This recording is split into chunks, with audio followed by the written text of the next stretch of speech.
Hi, Mr. Honorable. Mr. Honorable, wala po akong pambuntis ng babae. Dahil babae ako. Pero bakit yung mga buntis na pinagkakaso daw nito? Ano daw? Ako yung pinasasagot. Ang access ng access sa akin. Dinig na dinig ko siya dito. 7 months daw bago daw ako mag-work ulit. Makapal lang pagmumuka. Makapal ang pagmumukha niya, Mr. Honorable. Tingin nyo?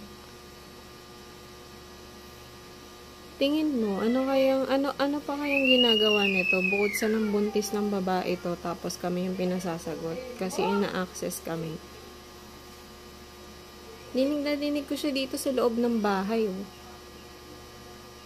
Kahit sobrang hinga, tinatapatan niya pa ako ng pampadinig sa akin, ng pang-communicate niya. Ewan ko kung bukod sa sound recorders, iba pa yung ginagamit niya. Kasi nanginginig ako tapos nanghihina ako. Mr. Honorable, medyo matagal na siyang gumagawa ng ganyan. Tinutunugan niya pa ako. Lahat ng ng email ko at password ko sa email, na siya, may pa siya, may may access siya doon.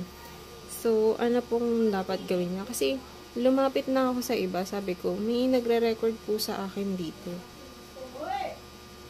Kaya naririnig ako. Until now, hindi ako makagawa ng dapat kong gawin sa buhay ko. Kasi, masyado na siyang perwisyo. Piniperwisyo niya ako. Habang nagtrabaho ako, ganun yung ginawa niya. Tapos walang hiya na baka pumapasok pa dito or nakipag-transaction pa sa iba gamit yung SIM card ko. Sabotahe pa. Makapal ang mukha nito. Makapal ang pagmumukha. Padinig mo ako sa iba, i-broadcast mo ako. Walang kahihiyan. Akala mo kung sino ka.